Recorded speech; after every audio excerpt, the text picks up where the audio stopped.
Announced in ceremonies in El Arish in the Sinai. Metroplex News with Kay Gaddy, Skylar Sprouse, and the Howard McNeil Weather Report. Good evening on this Memorial Day 1979. It's been a holiday weekend marked by tragedy and celebration, a Memorial Day which mourned the victims of America's worst air crash and honored the fallen in America's wars. In Chicago, Mayor Jane Byrne laid a wreath at the eternal flame for the war dead. In a memorial service across that same town, mourners for the 273 victims of Friday's air crash received a condolence message from the Pope. Not all, however, was tragedy during the three-day weekend. Americans all over the country competed in rodeos, balloon races, and even taco-eating contests. In Utah, the American Legion chose to remember soldiers long forgotten by the rest of the country. The federal troops sent in 1858 to stop Mormons from practicing polygamy.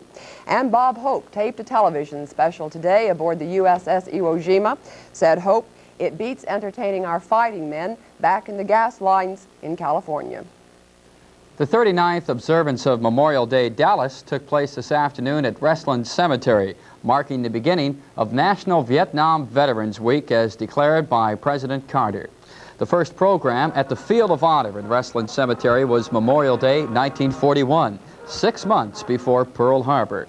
The Field of Honor is 4.5 acres reserved for veterans and their families. Today, about 1,000 flags along the Avenue of Flags were collected from area families of deceased veterans. They are the flags presented to the families at the time of the serviceman's funeral. Veterans as far back as World War I were in attendance today, bringing to 4 the number of American wars represented at Westland Cemetery on Memorial Day 1979. And in Fort Worth, the Ridgemar Mall wrapped up its 4 days of memorial activities this morning with a Memorial Day ceremony.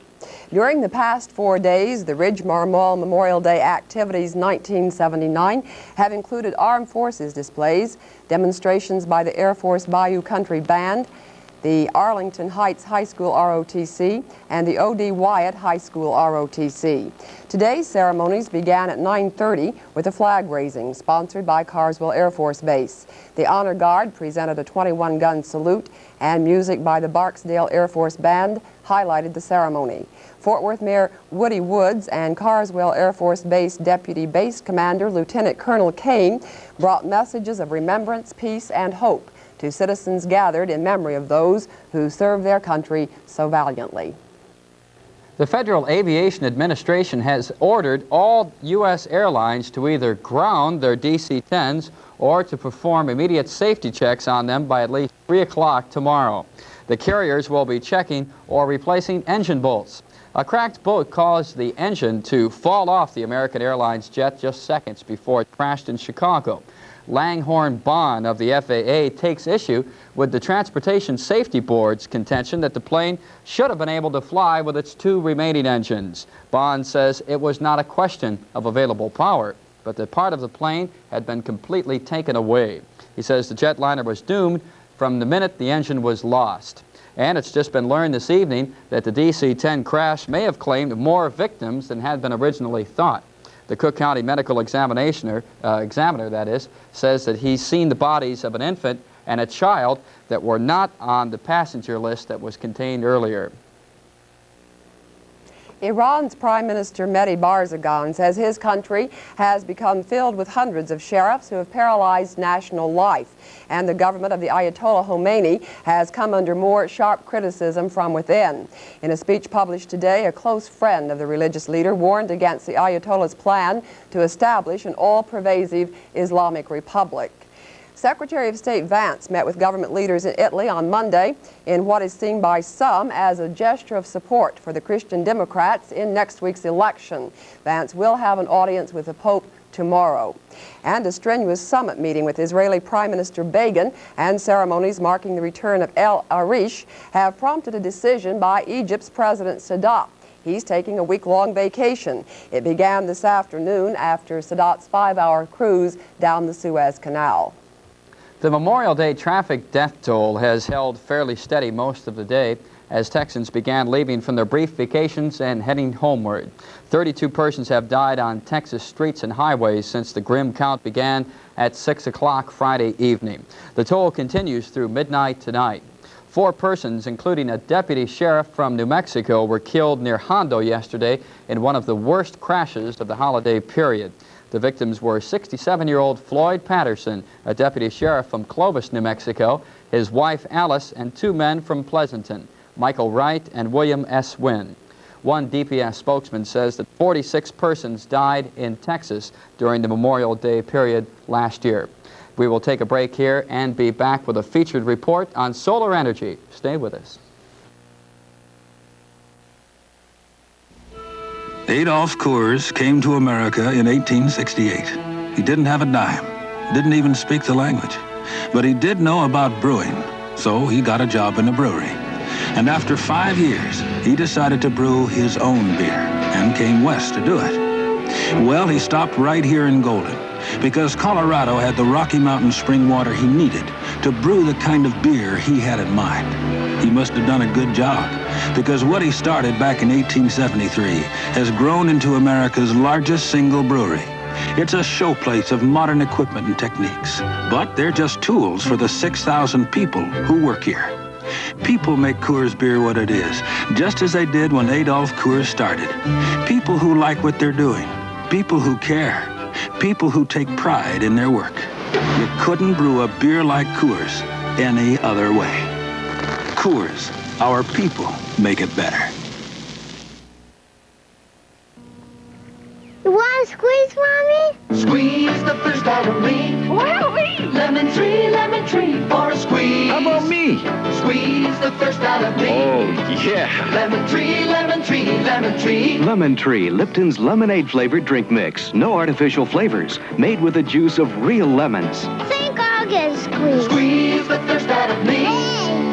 Oh, Mama. Lemon Tree is new from Lipton with no artificial flavors. Hello, I'm Jacqueline. Be a friend, won't you? Get comfortable. And get ready for something you'll like. This is the perfect moment for Martini and Rossi Red on the rocks. Here, try it. I knew you'd like it. Yes, it's a wine, but with a taste all its own. Perfect for parties or times like this. To Martini and Rossi on the rocks. Say yes. Say yes. With constant reminders of the increasing scarcity of fossil fuels, it's refreshing when we can bring you news of innovations in the realm of alternative energy sources. Everyone's favorite form of energy is solar power. The only problem has always been how to convert its forms into the forms we need to utilize it for more than just heating. So the solar generation of electricity, if that were to materialize, it would be very economical to the entire world. This bank of mirrors standing in a field in Hutchins, some 30 miles south of Dallas, is a step in that direction. It's called a heliostat, and it focuses sunlight on a small point, thus generating intense heat, much like a magnifying glass. That heat can be used to create steam to drive a turbine, creating electricity. Floyd Blake has been working with solar power for decades. He developed this heliostat and says the commercial use of the device for generation of power is closer than you might think. But the speed of its development depends on many factors.